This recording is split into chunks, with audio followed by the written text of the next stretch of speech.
तमाम चैनल के लोग वो इस वक्त नफरत परोसने का लगातार काम कर रहे हैं। अभी अर्णव गोस्वामी का मामला हुआ, किस तरह से वो चीख चीख के चिल्ला चिल्ला के एक समुदाय विशेष के खिलाफ नफरत फैलाने का काम करते हैं, हिंदू मुसलमान करते हैं अपने टीवी चैनल पे। तो ये ठीक बात नहीं है। ये नफरत का बीज बोकर हम क्या करना चाहते हैं हिंदुस्तान में? कोरोना का संकट जिससे पूरी दुनिया जूझ रही है, पूरा हिंदुस्तान जूझ रहा है, हर आदमी डरा हुआ है, भयभीत है। ऐसे समय में भी हम लोग नफरत फैलाने में लगे हुए हैं। एक दूसरे से के खिलाफ कितने आग उगल सकते हैं इस काम में लगे हुए हैं।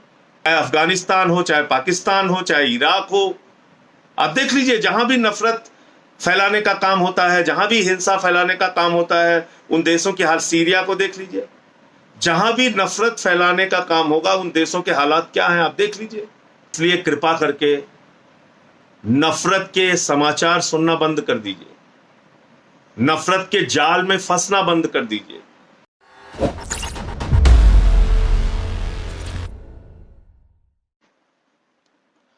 जय हिंद साथियों, पिछले कुछ दिनों से हम लोग ये देख रहे हैं कि समाज में एक नफरत फैलाने का कारोबार चल रहा है और पूरे समाज को नफरत की आग में लगातार झोंकने की कोशिश हो रही है।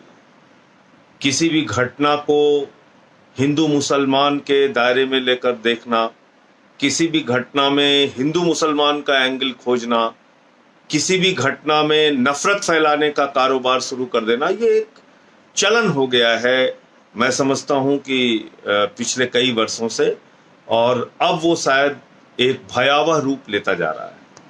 हमने देखा कि भाई मॉब लिंचिंग की भी घटनाएं इस देश में हुई, और अभी पालघर में जो मॉब लिंचिंग की घटना हुई जिसमें 2 साधुओं की जान ले ली गई, वो एक हिंसक भीड़ थी और उस हिंसक भीड़ ने 2 साधुओं पे हमला करके उनकी जान ले ली।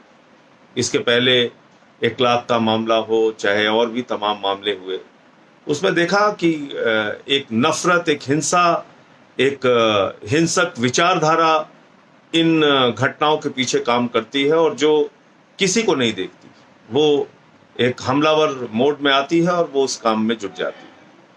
लेकिन इन सब के पीछे मैं पिछले कई दिनों से सोच रहा हूं कि क्या ये एक दिन में सब कुछ हो गया? क्या ये आज जो परिस्थितियां हम लोगों को देखने को मिल रही हैं, जिस तरह से मीडिया के जरिए नफरत परोसी जा रही है, जिस तरह से खुलेआम मीडिया चैनल्स पे बैठ के, टीवी पे बैठ के एंकर्स भड़काने का काम करते हैं, 2 प्रवक्ताओं को आपस में लड़ाने का काम करते हैं और उस पर फिर गाली गलौज शुरू हो जाती है, फिर एक तरफ एक भक्तों की टीम लगती है, फिर उनके जवाब में कोई टीम लगती है। ये सब कुछ सोशल मीडिया पे और टीवी पे जो एक नफरत परोसा जा रहा है, कहीं ना कहीं ये उसकी वजह से है कि आज समाज बढ़ता जा रहा है और समाज में आज नफरत का विचार वो बहुत तेजी के साथ फैल रहा है। और हमें याद रखना होगा, हमको बिल्कुल एक अपनी विरासत को याद रखना पड़ेगा। हम राष्ट्रपिता महात्मा गांधी के देश में रहते हैं। वो राष्ट्रपिता महात्मा गांधी जिनको अहिंसा का पुजारी कहा जाता है, वो राष्ट्रपिता महात्मा गांधी जिन्होंने अहिंसा के माध्यम से गोरे अंग्रेजों से इस देश को आजाद कराया, वो राष्ट्रपिता महात्मा गांधी जिन्होंने आजादी का आंदोलन नॉन वायलेंस, अहिंसा के जरिए चलाकर पूरे देश से उन अंग्रेजों को खदेड़ा जिनका सूरज नहीं डूबता था। और ज्यादा पुरानी बात नहीं है, अगर आप 74 के आंदोलन को याद करें, लोकनायक जयप्रकाश नारायण जी के आंदोलन को, तो उन्होंने भी नारा दिया था, मारेंगे नहीं लेकिन मानेंगे नहीं। यानी सत्ता के खिलाफ जो लोकनायक जयप्रकाश नारायण का आंदोलन था, वो भी अहिंसा का आंदोलन था कि लाठी खा लेंगे, मार खा लेंगे, सत्ता का उत्पीड़न बर्दाश्त कर लेंगे, जेल चले जाएंगे, लेकिन मारेंगे नहीं। और भी नजदीक आ जाइए, वर्ष 2011 को याद कीजिए, यही देश था, इसी देश के लोग थे, यही हिंदू मुसलमान थे, यही अगड़ा पिछड़ा दलित सवर्ण थे, यही 2011 का आंदोलन जिसका हम लोग खुद से साक्षी रहे हैं। हमने उस आंदोलन को बहुत करीब से देखा है, उसमें भागीदारी ली है, उसमें हिस्सा लिया है। अन्ना जी का आंदोलन, उस आंदोलन में हमने देखा कि पूरा देश अन्ना जी के साथ आंदोलन में खड़ा हुआ, पूरा देश सड़कों पे उतरा, लेकिन सब ने गांधी जी का रास्ता अपनाया, सब ने प्रेम और अहिंसा का रास्ता अपनाया। और उसमें कोई टीवी पर अन्ना जी के अनशन को देखता था तो वो अपना खाना छोड़ देता था, कोई सड़कों पे निकलकर आंदोलन करता था तो एक भीड़, एक हुजूम इकट्ठा हो जाती थी, लेकिन कोई तोड़फोड़, हिंसा नहीं, कोई नफरत फैलाने का काम नहीं, कोई हिंदू मुसलमान नहीं, कोई अगड़ा पिछड़ा दलित सवर्ण नहीं, कोई क्षेत्र भाषा नहीं, बल्कि पूरा हिंदुस्तान भ्रष्टाचार विरोधी आंदोलन में इकट्ठा हुआ था वर्ष 2011 के अंदर। ज्यादा पुरानी बात नहीं है। और अन्ना जी के पीछे किसकी तस्वीर थी? राष्ट्रपिता महात्मा गांधी की। और उस अन्ना के आंदोलन में हम सब लोगों ने क्या संकल्प लिया था, क्या अपने अंदर एक धारणा बनाई थी, एक दृढ़ संकल्पित भाव से हमने काम किया था। उसमें कहा था हम हिंसा का सहारा नहीं लेंगे। उसके बाद आम आदमी पार्टी का जन्म हुआ और आम आदमी पार्टी में भी आज तक हमने कभी हिंसा का सहारा नहीं लिया। हमने हमेशा हिंसा की, नफरत की राजनीति का विरोध किया है। हमने हमेशा ये कहा है कि नफरत के लिए हिंदुस्तान में कोई स्थान नहीं। ये गौतम बुद्ध का देश है, ये राष्ट्रपिता महात्मा गांधी का देश है, यहां पर नफरत के लिए कोई स्थान नहीं। लेकिन आप देख रहे हैं तमाम चैनल के लोग वो इस वक्त नफरत परोसने का लगातार काम कर रहे हैं। अभी अर्णव गोस्वामी का मामला हुआ, किस तरह से वो चीख चीख के, चिल्ला चिल्ला के एक समुदाय विशेष के खिलाफ नफरत फैलाने का काम करते हैं, हिंदू मुसलमान करते हैं अपने टीवी चैनल पे। तो ये ठीक बात नहीं है। ये नफरत का बीज बोकर हम क्या करना चाहते हैं हिंदुस्तान में?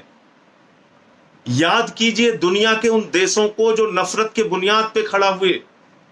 याद कीजिए वो दुनिया की तमाम शख्सियतें, वो तमाम दुनिया की आबादी, वो तमाम दुनिया के देश जो नफरत की बुनियाद पे अपने देश को बनाने की कोशिश करते हैं, वो बर्बाद हो गए।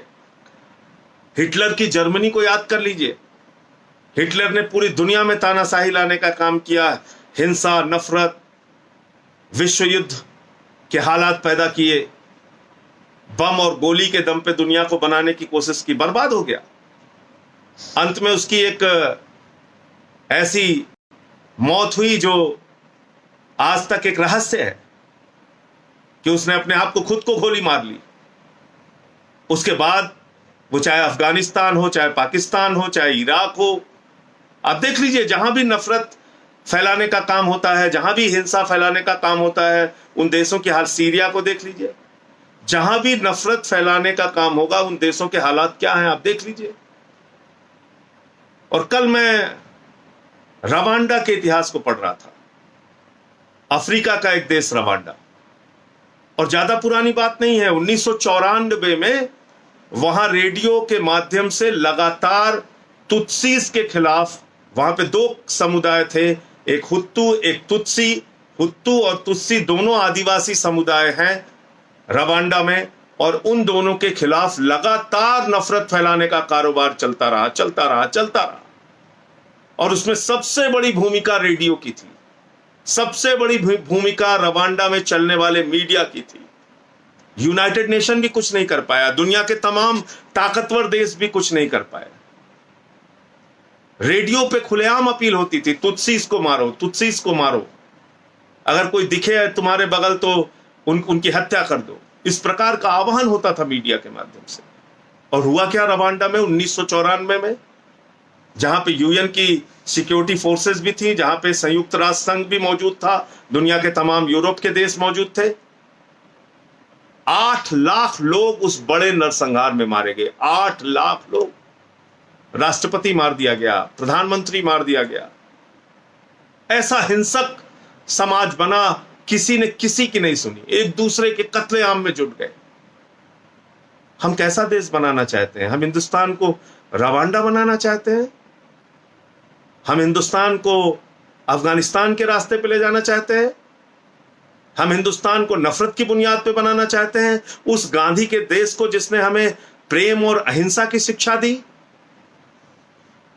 उस गौतम बुद्ध के संदेश को हम भूल गए क्या, जिन्होंने कहा घृणा घृणा से नहीं प्रेम से खत्म होती है, मोहब्बत से खत्म होती है, इंसानियत से, भाईचारे से खत्म होती है।